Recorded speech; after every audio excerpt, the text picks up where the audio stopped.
Welcome back dear student, स्वागत है आपका e lecture series law and legal environment for business के अंदर जो हमने यूनिट फर्स्ट स्टार्ट किया था उसका टाइटल क्या था, Indian contract act. Indian contract act के अंदर आज जो हम सब टॉपिक ले रहे हैं वो है आपका capacity of party. Capacity of party का मतलब ये हुआ कि who can make a valid contract, कि कौन जो है वो वैलिड कॉन्ट्रैक्ट कर सकता है। तो यहाँ पे हम देखें कॉन्ट्रैक्ट एक्ट 1872 की जो सेक्शन 11 है वो क्या बता रही है कि वो पर्सन जो कम्पिटेंट टू कॉन्ट्रैक्ट है वो कॉन्ट्रैक्ट कर सकता है। अब कम्पिटेंट टू कॉन्ट्रैक्ट कौन सा पर्सन है, तो आप देखें हु इज़ ए मेजर, जो मेजर है जो 18 साल की एज पूरी कर चुका है, लेस देन 18 ईयर्स का नहीं हो, जो साउंड माइंड का है, who is A sound mind, ठीक है ना, जो पागल दिवालिया नहीं है।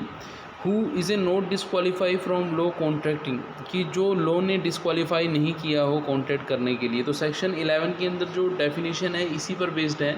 Every person is competent to contract who is a of a age of majority according to the law, कि जिसने मेजोरिटी की एज जो है वो ले ली है, 18 साल से ज़्यादा का है वो, ठीक है ना। और and who is a of sound mind, की साउंड माइंड का है, and is a not disqualify from contracting, वो कॉन्ट्रैक्ट करने के लिए डिस्क्वालीफाई नहीं है। तो यही 3 पर्सन हैं जो कॉन्ट्रैक्ट कर सकते हैं। इसके अलावा जो पर्सन है वो कॉन्ट्रैक्ट नहीं कर सकते।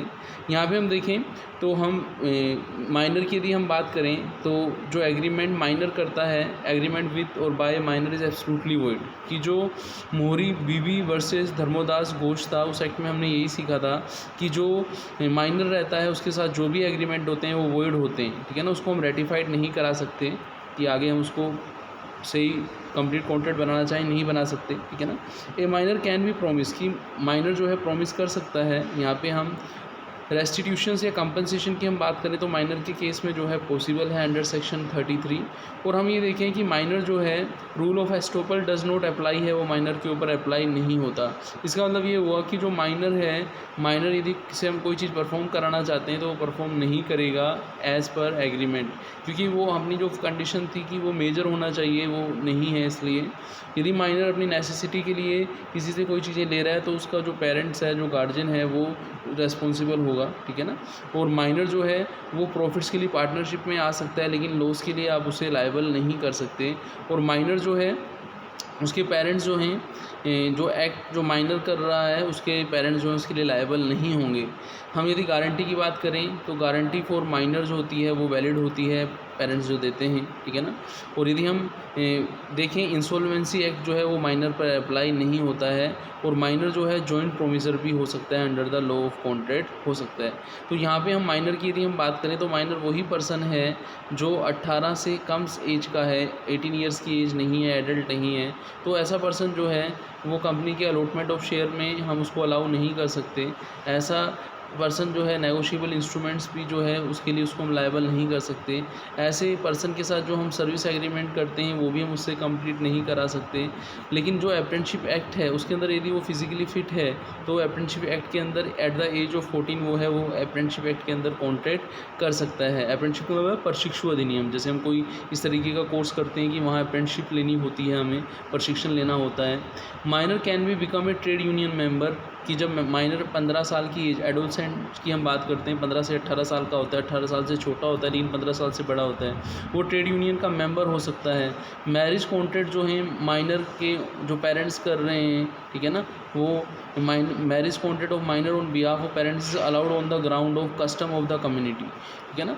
माइनर जो है वो रेस्पॉन्सिबल टोटस एक्ट और आपका जो सिविल वॉर कमिटमेंट है उसके अंदर वो रेस्पॉन्सिबल हो सकता है। लाइबिलिटी हम देखें तो माइनर को किसी ने नेसेसिटी के लिए सप्लाई किया है तो वो उसको रिकवर्ड जो है उसकी असेट्स में से, जो उसकी लीगल असेट्स है उसमें से रिकवर कर सकता है, उससे पर्सनली रिकवर्ड नहीं कर सकते। अब हम देखते हैं कि जो अपना अदर पर्सन की यदि हम बात करें, हम अदर पर्सन की यदि हम बात करें, हमने माइनर्स के बारे में देखा। अब हम देखते हैं ये माइनर के प्रोविजंस आपसे जो हैं एक्ट के अंदर पूछे भी जा सकते हैं। अब हम देखेंगे कि यदि पर्सन मेजर है तो आप ये बताएं कि ये सारी जो चीज़ें हमने पढ़ी थी ये सारी क्या हो जाएंगी, बोलो। रिमूव हो जाएंगी, क्योंकि मेजर के साथ तो ऐसी प्रॉब्लम है ही नहीं। तो मेजर पर्सन जो है वो कॉन्टैक्ट कर सकता है नहीं कर सकता है, बताओ। आप कहेंगे यस सर मेजर जो है वो कॉन्टैक्ट कर सकता है।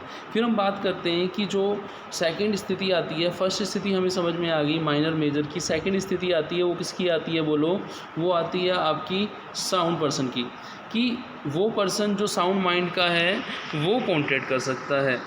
मतलब यदि वो अनसाउंड माइंड का है, सेन है, आपका डरकन पर्सन है, आपका कुछ लोग ऐसे रहते हैं, आपने देखा होगा कि कुछ स्थिति में उनकी मेंटली स्थिति सही रहती है, माइंड सही रहता है, लेकिन बाकी स्थिति में उनका माइंड जो है वो सही नहीं रहता है।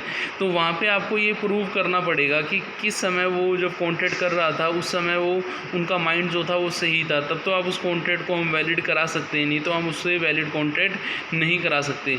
तो इसका मतलब ये है कि ये ओनली साउंड पर्सन का जो माइंड है वही क्या कॉन्टैक्ट कर सकता है, अनसाउंड माइंड का पर्सन जो है वो कॉन्टैक्ट नहीं कर सकता।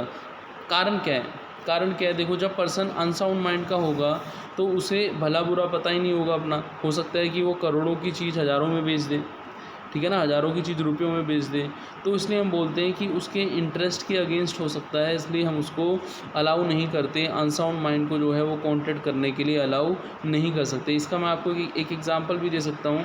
आपने देखा हो कभी कभी ऐसी स्थिति हमारे सामने आती है कि कोई पर्सन था, जब उसने कॉन्टैक्ट किया था उस समय तो वो क्या था, साउंड माइंड का था, लेकिन बाद में कुछ दिनों बाद या कुछ टाइम बाद उसकी स्थिति ऐसी हुई कि वो अनसाउंड माइंड का हो गया।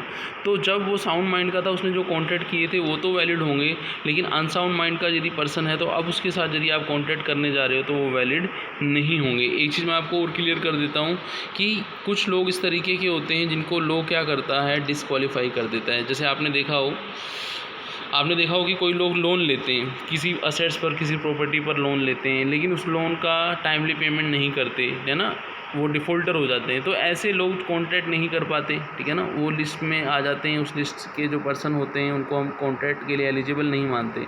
कभी कभी आपने देखा हो कि जब हमारे लॉ ऑफ लैंड के अंदर, जैसे एनिमी वॉर की हम बात करें, कि हमारा पाकिस्तान के साथ कारगिल युद्ध हुआ था, तो उस समय हो सकता है कि युद्ध से पहले कुछ ऐसे बिजनेसमैन हों, उन्होंने पाकिस्तान के साथ कॉन्टैक्ट किया हो, यस और नो, तो आप कहेंगे यस सर हो सकता है। तो अब लो हम देखें, इंडिया का पाकिस्तान के साथ कारगिल युद्ध चल रहा है, तो उस समय वहाँ पे जो कॉन्ट्रैक्ट था वो सारे क्या हो जाएंगे, कैंसिल हो जाएंगे। ये स्थिति आपको वहाँ भी देखने के लिए मिली होगी, जब आपने देखा होगा कि चाइना से हमने कुछ चीज़ें लेना बंद कर दिया था अभी कुछ टाइम पहले।